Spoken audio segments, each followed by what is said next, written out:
Psychedelic drugs are a sort of interesting topic of conversation when it comes to consciousness and truth and expansion of one's awareness. For many people, a psychedelic experience is some of their first truly mystical experiences. That's the connection to Neptune there in its diffusing of boundaries. Certainly at the exoteric level, one of its astral expressions can be drug use and escapism, but just the dissolving of boundaries that we see with Neptune sometimes, well, often. Always. But whether that's esoterically or more through the veil of the moon, that's the question to be asked, I suppose. But a lot of people, this psychedelic experience can be our first breaking out of the concretation of the mind in its limitations. It opens up the astral body and can reassociate us with subconscious processes that we've kind of lost connection to in our kind of Saturnian rigid and also just overdevelopment of the fifth faculty of this concrete mind that's just part of our evolutionary point of development right now from the broader ageless wisdom perspective, talking about the Aryan race of which we are a part of, not in the Hitler sense, but in the true original sense of the word.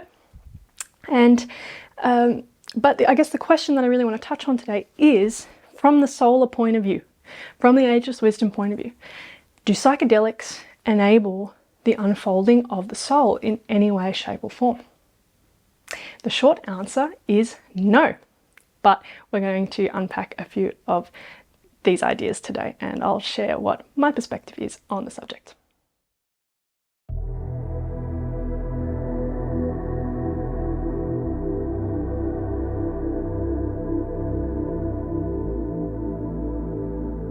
I myself had a small handful of psychedelic experiences as a teenager, and at the time they were quite profound.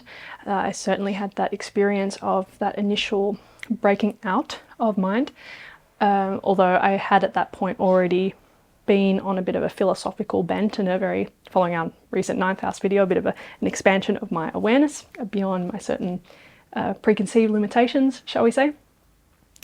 And yeah, it was a very profound experience at the time. And many people have this experience, as we just inferred in the intro there. What I would say, ultimately, in the best case scenario of being open to new dimensions of experience via a psychedelic, is that in the best case scenario, it breaks one out of those limitations and opens them up to the possibility of something more, in the way that it does make one's mind a little bit more bendy, and it sort of reconnects us to almost an instinctual way of consciousness, where if we think about the primitive kind of consciousness, which is very much in the astral plane, where the collective myth of the tribe is being experienced in this very psychic way, and it's being projected on the environment and all of this, and there's the kind of synchronicities that come with that. The psychedelic experience can sort of evoke this, but as is inferred with that example, it opens up the astral plane, and the soul and the connection to the soul, the unfolding of the soul, happens through the mental plane. So is there any case or any example where a psychedelic drug would open up the mind?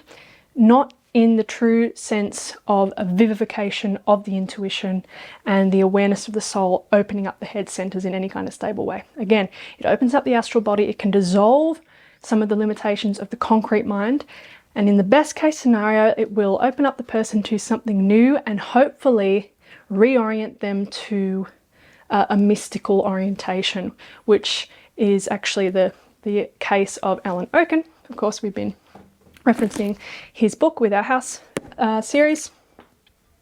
He was a 60s kid and had that drug psychedelic experience, but that sort of just was a quick little opening to shift him onto what became, in more or less his words, a legitimate study of meditation, spirituality and all of this. So it moved him into what became a legitimate discipline, and he eventually, I don't think very long after that, stopped taking all substances altogether.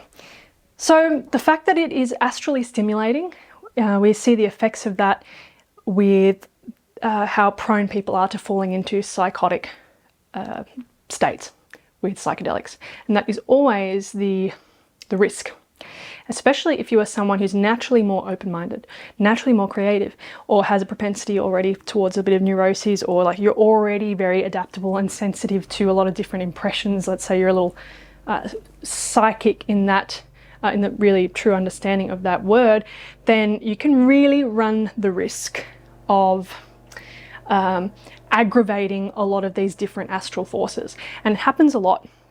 There was a great clip of Marie-Louise Monfrance, who is Jungian, a depth psychologist, and she spoke about a client she had who, in the 70s, who had a bit of an LSD hook.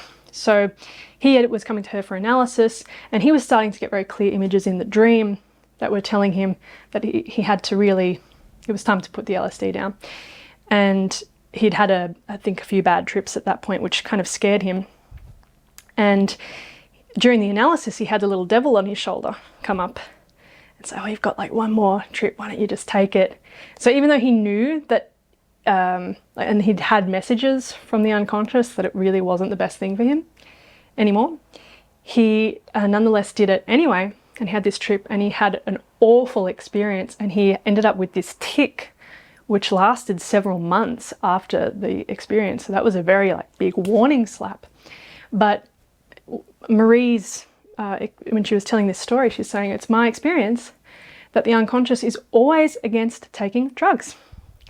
And I think the reason for this is because what the unconscious really wants, or let's say what the anima mundi, world soul, and also what the human psyche, what it needs is for the human consciousness to mature enough to be able to relate and synthesize everything within the unconscious. The problem with a psychedelic is that it synthesizes that connection to the unconscious in a way where you haven't actually earned it. And I think this is why people often cross this threshold where they have positive trips, and then all of a sudden the trips, just no matter what they try, just seem to keep being not good. They kept getting into dodgy spaces. This is where the unconscious is saying, you've taken this as far as you can go, and now you're hitting the edge of where your consciousness would really need to look and go, okay, I'm getting into a new level of maturity here. I have to start really relating to the contents in the unconscious now. And when you get to that point and you still take substances, that's when people fall into the Neptunian, Piscean, astral web ocean of insanity. So this is what's going on in such a case. And back to Marie's example here, that's very much this idea of spiritual dependency that can happen with psychedelics, where you're wanting to, it becomes an addiction. You're wanting to experience a kind of Neptunian unity with things, but you're doing it in an exoteric way. And yes, it is exoteric because you're taking something externally that shifts your consciousness, and it gives you this sort of experience of a kind of unity with things not very differentiated, which is also a Neptunian shadow in the exoteric level. So this becomes very much problematic. Once again, the only thing that's really going to unfold the soul is a deeper movement into alignment with the love principle, orienting towards service, and really working through the karmic patterns. And that's, there's nothing romantic about any of that stuff. It's practical. It's the day-to-day stuff. It's looking at what is here right now. And if we think about drug taking and escapism as let's say, a negative, shadowy Piscean quality, then we think about the opposite sign, Virgo, where Virgo is about what's actually going on. It's the practicality of the earthy feminine, which says, make it real. What are you actually doing in your day-to-day? So you can take a psychedelic and you have this temporal experience of all of this abstract mentation that can happen. But man, the amount of just wanky, immature hippie dudes that take psychedelics and they just love listening to their own voice. And you look at their lives and they're just a mess. They're just drug addicts. They're not really practical. Their relationships don't really measure up to the test. Even someone like Alan Watts, okay? He's a very beloved guy in the consciousness community. He was he had the word, right? He was a great communicator. He did really well for bringing an Eastern philosophical perspective to a Western audience. Absolutely give him credit for that. I really loved him as a teenager, which I think is an indicator already that there's a certain cap at its overall efficacy and maturity level. I would say the criticism, and this is the main point, is that his life was a bloody mess. He had all kinds of issues with money. He was moving from relationship to relationship. And one of his ex-partners even said that he had a horrible alcohol problem, and that he just used like a kind of vague spiritual platitude in justifying his addiction. I can't remember what it was. It's something like, oh, that's, whatever. It's just things are the way they are. Or it was, more poetic than that. But I just remember reading that and going, oh, yeah, not surprising, but disappointing. And I just totally see a lot of this everywhere. Like, it's this glamour of wisdom and understanding that comes from this, like really the glamour of the mind, of your capacity to abstract and think about ideas, and it's the glamour of the genius of the mind. It's a third ray shadow, the spider at the center, or I understand everything, I have all the knowledge, and you may be able to bring abstract ideas together, but are you living the truth? Are you overcoming your limitations? These are the things that integrate the soul into the life, incarnate the soul into the living life, and they shape your character. They bring you closer to individuation, not the substance itself. So once again, in the best case scenario, a psychedelic, and speaking spiritually here, because I'm going to get to another angle where these substances could be used positively, but in the best case, a breaking open into perception. There's a lot of people out there that are stuck in very limited views, that don't question reality, that probably would benefit very muchly from a psychedelic experience. Just that initial, like, wow, oh, nature, oh, music, like whatever, just this widening out. But for people that are very serious about working with the soul and what that means, and a proper dedication, drugs are never a part of that, ever. Okay, well, so what about what I hinted at before? Is there a positive potential for this experience, for psychedelics? I think there is a whole field of work to be done in terms of how these can support healing. People talk about things like microdosing psilocybin mushrooms as an alternative to things like SSRIs that can sort of level out the astral body or calm it at a really base level when we use microdosing. Some people have talked about using MDMA in cases where there's severe PTSD, where it makes it actually, there was one example where a woman had such bad abuse from her father as a child that her brain would actually shut off in therapy whenever they'd go to talk about it. So that was a problem, because how can you actually process it if the whole body's just going like that as this defense mechanism? So you can imagine that the trauma must have been so horrendous. But they worked with MDMA, which was enough of a shift in the chemical happenings in the brain so that it allowed her to stay conscious and then speak about the experience, and that just like crossed a threshold, as I recall.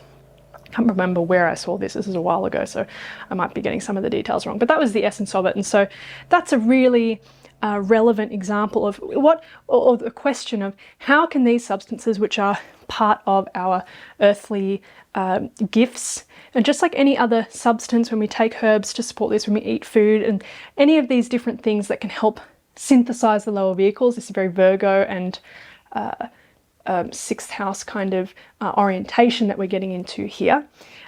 How can they support the overall psychology of the human being? Where are there cases where it can really help, like in these cases of trauma, or when it's used in a way to help just open people's minds in a more basic introductory way? So I think there's a whole field of research that there's starting to be more work done in there now. There needs to be a lot of trials with this, and we need the right kinds of people looking into it. And I think it is a bit of a fear for a lot of aspects of big pharma and the big drug cartel that they are. So there's a lot of material there, I think, and a field of exploration that I think is going to be really important and helpful for dealing with the psychology of the human being in certain scenarios overall. But when it comes to the soul, like really awakening the mind, orienting towards service, working through deep astral challenges, the psychological scorpionic problem, is a psychedelic drug going to be helpful? No, it's not.